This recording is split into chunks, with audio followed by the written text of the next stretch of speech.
आगे आ जाओ, जो बोर्ड आपसे सवाल पूछ लेगी। Write on the heritage of science in ancient India. India के साइंस के हेरिटेज के बारे में आपको बताना है, यानी India's contribution to the science. India का क्या कंट्रीब्यूशन रहा है साइंस के अंदर। पहली लाइन को रीड करते हैं। Ancient India gave knowledge in medicine, surgery, math, astronomy, chemistry, metal, vastu and physics.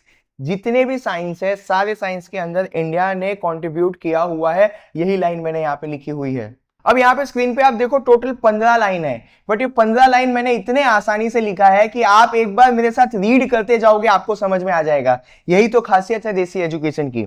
The world accept many ideas from India. पूरी दुनिया ने बहुत सारे आइडियाज लिए हैं, किससे? इंडिया से।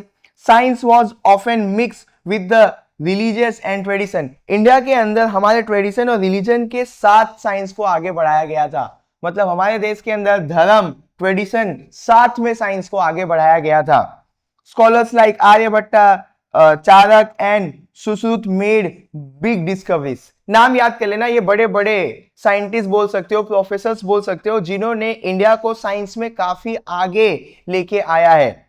Zero and the decimal system came from India. Zero और डेसिमल सिस्टम दुनिया को किसने दिया? इंडिया ने दिया। Ayurveda taught natural treatment and healing. Natural तरीके से इंसान को कैसे ठीक करते हैं, वो आयुर्वेदा का ज्ञान भी दुनिया को किसने दिया? इंडिया ने दिया। Astronomy explain planet, star and eclipse. ये सारा जो एक्लिप्स यानी ग्रहण की बात है, प्लैनेट्स की बात है और स्टार्स की पढ़ाई है, ये सारी चीजें भी दुनिया को किसने सिखाई? इंडिया ने सिखाई। Indian studies herbs, minerals and metals. हमारे देश में हर्ब्स की भी पढ़ाई की गई थी, मिनरल्स की पढ़ाई भी की गई थी, मेटल्स की भी पढ़ाई की गई थी। आप आज जो मॉडर्न साइंस देख रहे हो ना, ये मॉडर्न साइंस हमको गिफ्ट मिला है एशियंट साइंस से। चाहे हर्ब्स के बारे में पढ़ना हो, चाहे मिनरल्स के बारे में पढ़ना हो, चाहे मेटल्स के बारे में पढ़ना हो, हमारे पूर्वज सब चीजों को पढ़ते थे, उसके ऊपर रिसर्च करते थे। They made tools and metal statues. बहुत सारे टेक्नोलॉजीज यानी टूल्स बनाए थे हमारे प्राचीन भारत के साइंटिस्टों ने, और मेटल के स्टैचूज भी बनाए थे। ये एग्जांपल्स हैं।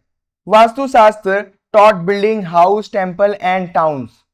टाउन बनाना हो, हाउस बनाना हो, ये सारी चीजें हमने किससे सीखी? वास्तुशास्त्र से सीखी। Astrology help predict planet and good times. Astrology अगर आप पढ़ोगे तो उससे पता चलेगा कि प्लैनेट के मूवमेंट से आपकी जिंदगी पे कब अच्छा समय आने वाला है, कब बुरा समय आने वाला है। वैसे मैं इन चीजों को नहीं मानता, बट बुक ने लिखा है तो मैं आपको पढ़ा रहा हूं। This knowledge help human life and civilisation. ये जो एस्ट्रोनॉमी है, एस्ट्रोलॉजी है, ये सबका असर हमारे ह्यूमन सिविलाइजेशन पे पड़ रहा है और बहुत ही ज्यादा मदद होती है जिंदगी को जीने के लिए। पर मुझे ऐसा नहीं लगता है, बट ठीक है, ये डिबेट की बात है, हम कभी और बैठ के इस टॉपिक पे डिबेट करेंगे। India made method to measure, calculate and plan. India ने बहुत सारे मैथमेटिकल मेथड्स निकाले हैं जिससे हम बहुत सारी चीजों को मेजर कर सकते हैं, कैलकुलेट कर सकते हैं। Even today India is a strong in science and technology. आज के टाइम पे भी इंडिया किसी से पीछे नहीं है साइंस एंड टेक्नोलॉजी में। Ancient Indian science so smart ideas and progress. प्राचीन भारत के साइंस को हम लोग जब देखते हैं तो हमको लगता है कि वो लोग काफी स्मार्ट थे, उन्होंने काफी स्मार्ट आइडियाज हमको दिए हुए हैं और काफी प्रोग्रेस किया था हमने प्राचीन समय में साइंस के अंदर।